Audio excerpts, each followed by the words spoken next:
1 second. Oh gosh. All right, good. I need to get this here so that we, oh my heavens. Okay, 1 second, please. Okay, I'm just finding the places, what's happening, and then we'll make the bracha.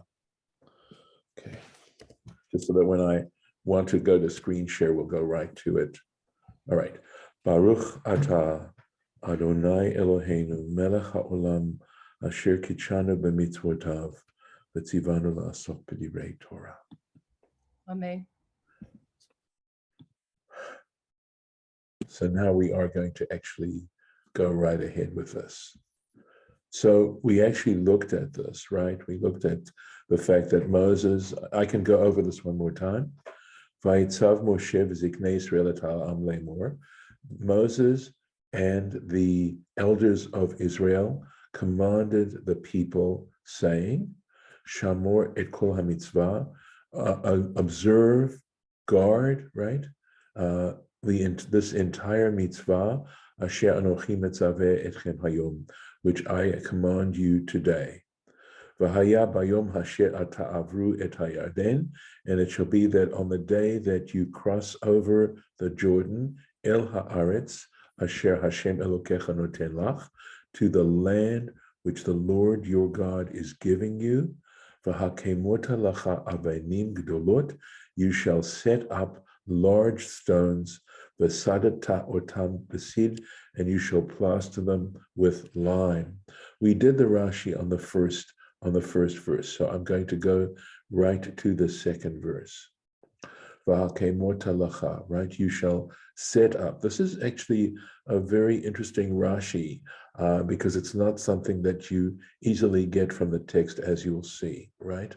So you shall set up for yourselves by Yarden in the Jordan River, v'achar kach, and after that, totziu misham acherot, take out, in other words, carve out other stones, v'tivnu mehem mizbeach bahar eval, and from those stones build an altar on Mount Eval.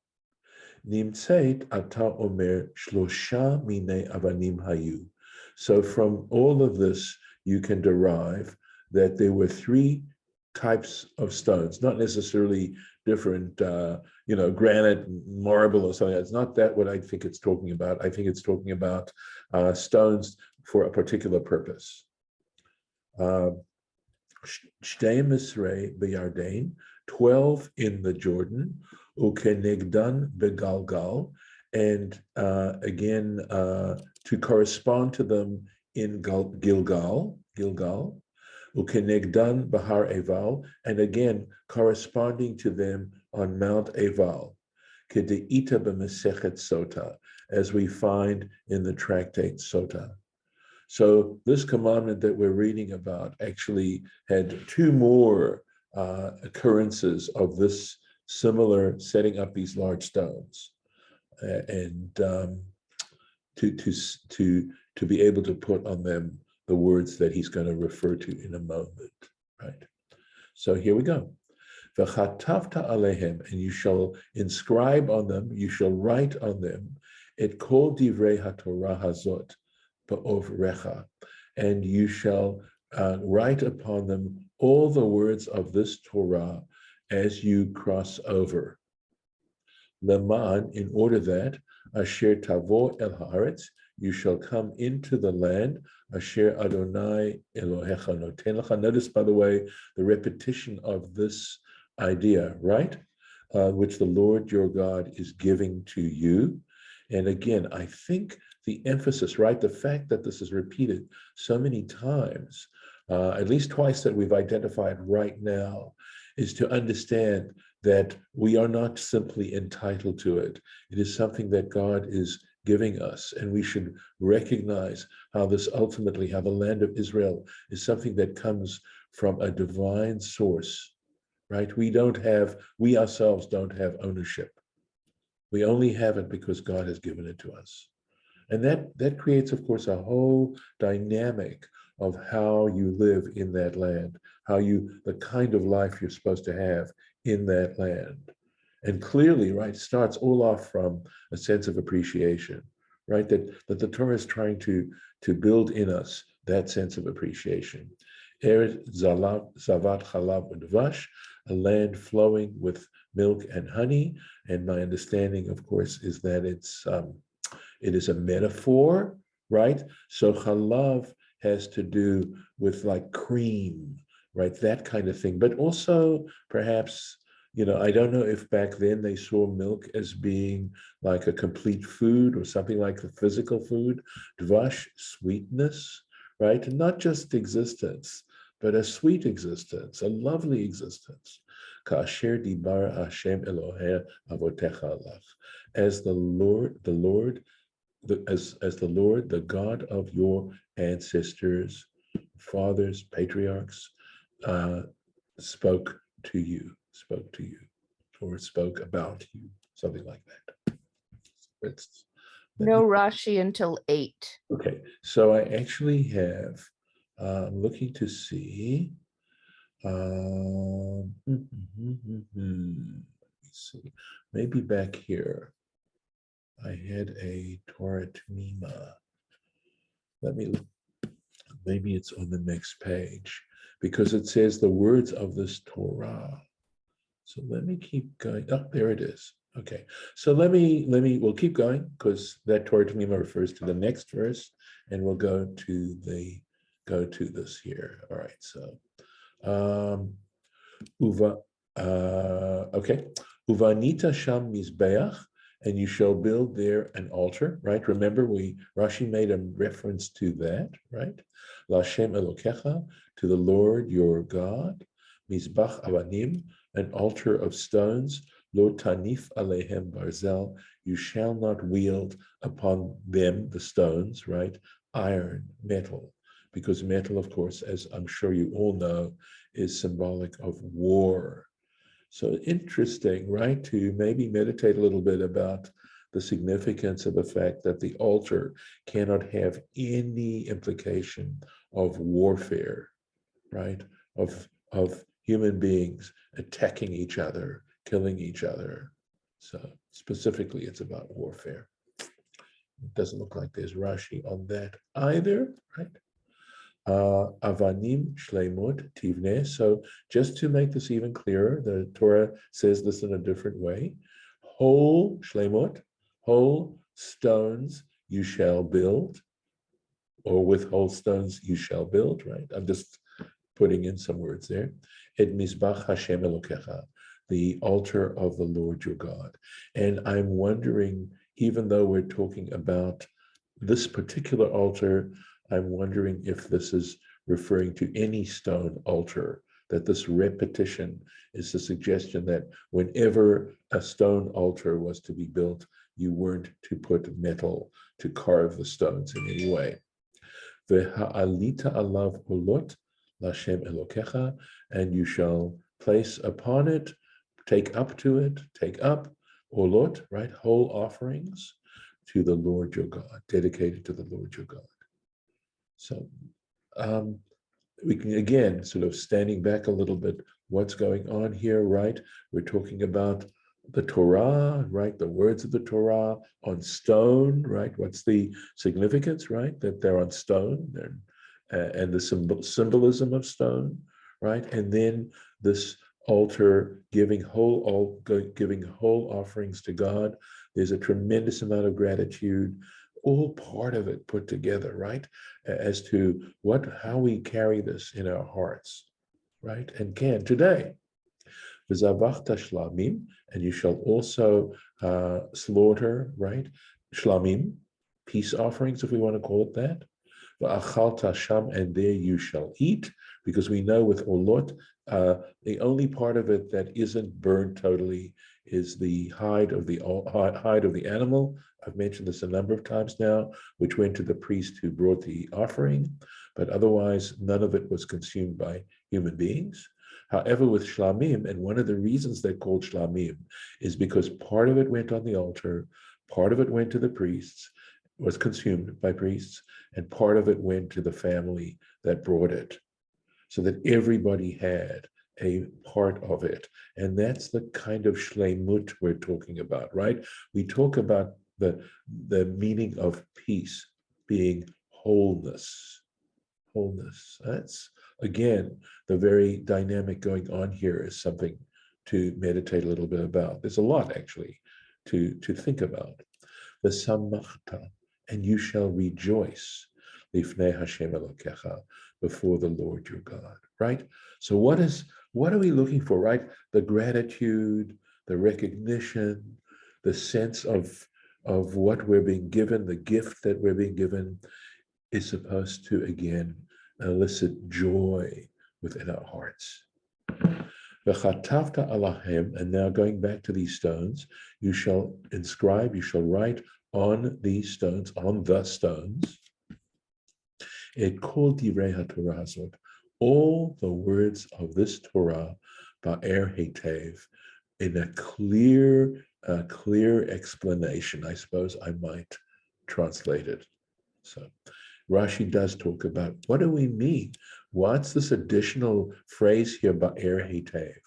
And look at what Rashi says. If you're not familiar with this, you might be surprised. Ba'er hei'tev, b'shiv'im lashon, in 70 languages, right? Traditionally, all the languages of the world, because there were 70 nations that came from Noah, that descended from Noah, in that next generation or two, there are 70 nations. Remember, God divided into 70 tongues, right? Because at one point they were all talking the same language, and then because they tried to create the Tower of Babel, God broke them up into 70 different languages. So, in other words, it should be well understood in 70 languages. And Torah T'mimah has, I think, a really cool discussion about it. So he quotes this. He quotes the Sota passage. This comes also, Rashi says, Sham, Ibid, right? In also that Sota passage, page 32a, right? B'shivim lashon. And here's what he has to say. Let's see. Okay. Hamifarshim parshu betam hadavar. So betam hadavar. So the interpreters, the Torah, the Bible interpreters, explained in explaining what was going on here. Tam hadavar, the reason for this, kedei shiavinu kol ha'umot, that all the nations should be able to understand, ve'yedu ma shekatuv b'Torah, so that they would also know what was written in the Torah. That's something lovely, and it parallels the idea that when God originally appeared at Mount Sinai, he actually went to all the nations to offer them the Torah. And again, I actually want to sense that we're not necessarily talking about the specific Torah that we refer to as Torah and the words in the Torah scroll, but the whole idea of Torah as meaning learning, right? Or teaching, capital T, sorry. Mishnah has the meaning of learning, but Torah has the meaning of teaching, right? It's divine origin. It's coming from the great teacher.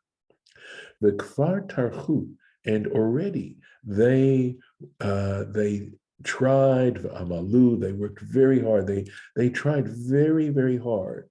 Hamafarshim, right?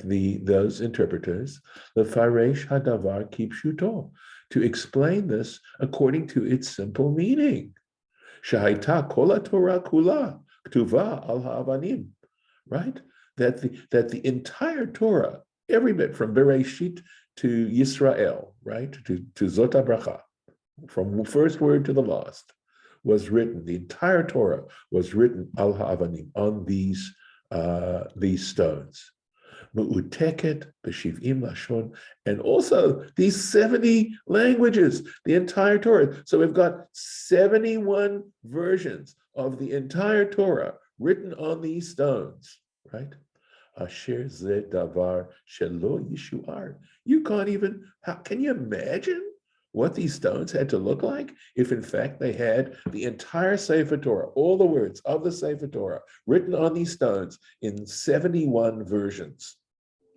How do you calculate that, right?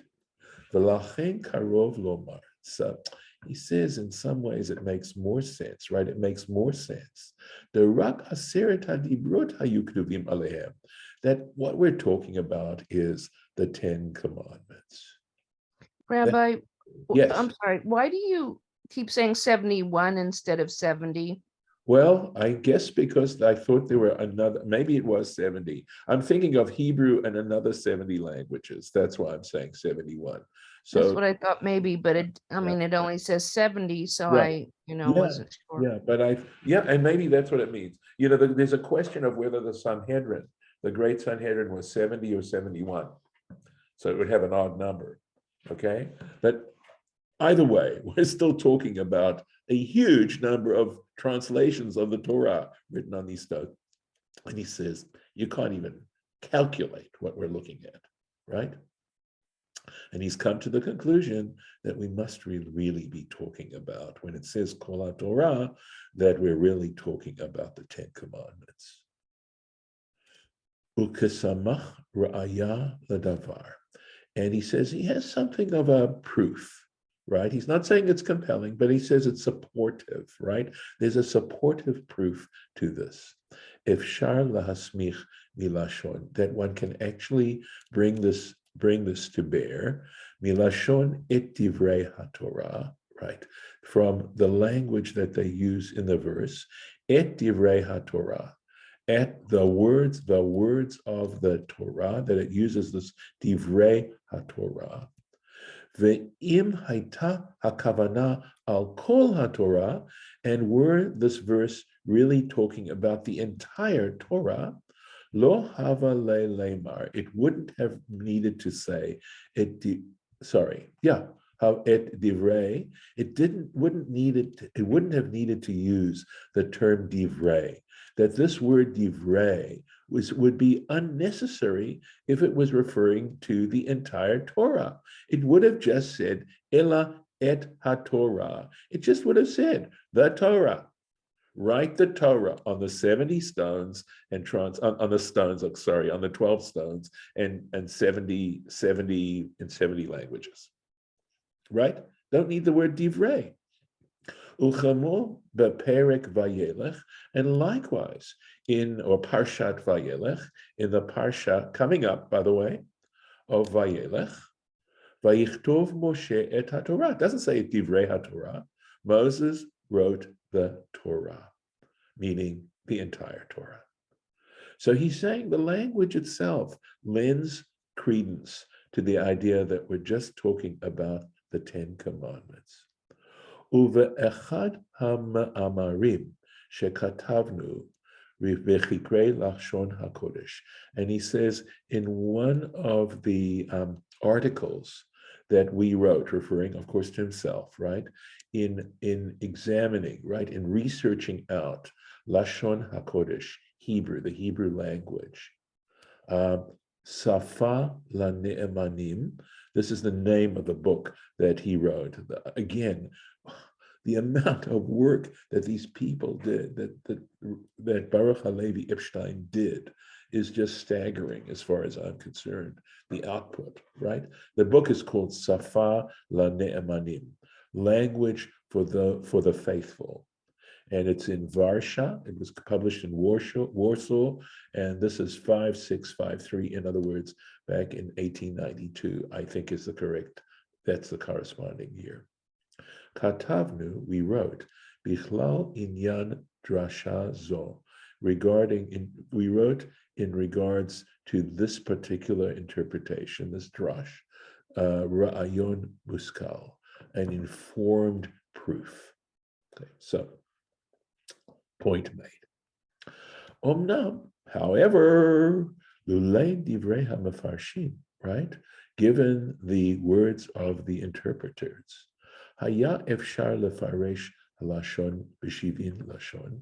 One could interpret or explain this terminology in 70 languages, lo kamo sheregilim lefaresh, not as it is customarily explained, b'shivim safot, referring to 70 tongues, right? 70 languages. Ela kamo shepirshu b'zohar, but rather, look at this. He's referring now to the Zohar, right? As is explained in the Zohar, and here's the reference, Leviticus and 270, paragraph 200, 270, excuse me. I'm trying to figure out what this is, because this is 270 and 40. So is he talking about 311? I'm not sure, unless it's an abbreviation for something. And kaf, this is page 20. So maybe, oh, I know what it means now, just figured it out. Raya mehemna. In other words, it's a part of the Zohar that's called the faithful shepherd, I believe, right? And it's on page 20. Forgive me, just took me a while to connect. Ma shekatuv shehasanhedrin hayu yodim b'shivim lashon. In referring to how the Sanhedrin, the great Sanhedrin, were knowledgeable in 70 languages. Upirshu, and there they explain, the inun shiv'in panin la Torah, that what we're referring to is the 70 faces of the Torah. In other words, the 70 ways in which one can take the verses of the Torah and think them through. And of course, you've now had some experience of how you can look at the words of the Torah and you can mine out various approaches to it and various levels of information. Uve'emet, and in truth, sham mukhrach lefaresh chaim. There, one has to explain it in that way. Depshuto lo yitachen, because you can't explain it in its simple terms, that is, that the Sanhedrin knew 70 different languages. But gam hacha, and so here too, itparesh chen, we can explain it the same way. V'yitba'er me'od halashon, ba'er hei'tev. Okay, and so it becomes clearly understood, this terminology that the Torah uses of ba'er hei'tev, a very good explanation. Shenit ba'ara haTorah, okay, that the Torah was to be understood, so that the Torah would be understood, mikol panim umikol sad, from every way, from both, from every, literally it means from every face or every surface, umikol sad, and from every side. So I think he's talking about whether literally or figuratively or metaphorically, this is the way one needed to look at the Torah. That's what the hope was. Uve'emet b'lashon Chazal, and quite honestly, when Chazal, right, our sages of blessed memory, in the language that they used, Ragil lavo Hashem lashon, very often the noun lashon, right, which means tongue literally, right? So we think of it as language, but movan ofan, it means ofan, a manner, v'derech, and a way. So that you don't translate the word lashon when you come across rabbinic material very often. What they mean is, when they say lashon, they don't mean language, they mean way, right? Manner. Kamo lishna bishna, right? So, for example, lishna bishna would be understood to mean in a derogatory kind of way. Lishna kama, or the expression, the original expression. Lishna batra, the lost expression. Shepirushan, so we can explain each one, right? Ofan ra, a negative way, a wicked way. Ofan, a way, rishon, the first way. Over ofan hasheni, and the second way. Ukahena harbe. And there are many examples of this in Chazal, in Ma'marei Chazal, in the words that we find in the Talmud, the Mishnah, the Midrash, etc., etc. And this is where I'm going to stop for now until next time. So, okay, let's see something here. Okay. Very good. We'll just stop here. I'll stop the share and give you a chance to comment or share whatever your thoughts are before I stop the recording. So any comments, any thoughts? Did you enjoy this? Tell me.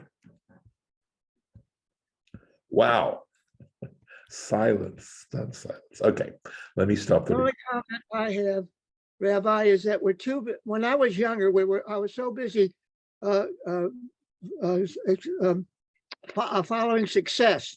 I wanted success so badly that I didn't enjoy life like I should. A good book, planting flowers, smelling the flowers, going to the movies, reading Torah. I was too busy following success, and that's wrong. But that was what I was doing. So I wouldn't be so harsh. I think you were defining success in a different way. And I think a lot of people, every individual has their own way of defining success. And possibly, you needed to provide for your family and you wanted to do it in the best possible way. I'm not trying to whitewash everything, but people define success usually in a more financial or physical kind of way. But look at this, Harlan. God has spared you all these years, and now you're studying Torah and you're appreciating it in a way. We're here. If we were perfect, I've said this many times, right? If we didn't have anything to learn, if we didn't need to make changes in our lives, then we wouldn't be created at all. The very reason we're here is so that we can learn from our mistakes. And, my definition of experience is making mistakes. That's why companies want someone with experience, because they don't want you making those mistakes on their money. So at any rate, thanks for sharing that. Thank you very much. I'm going to stop the recording.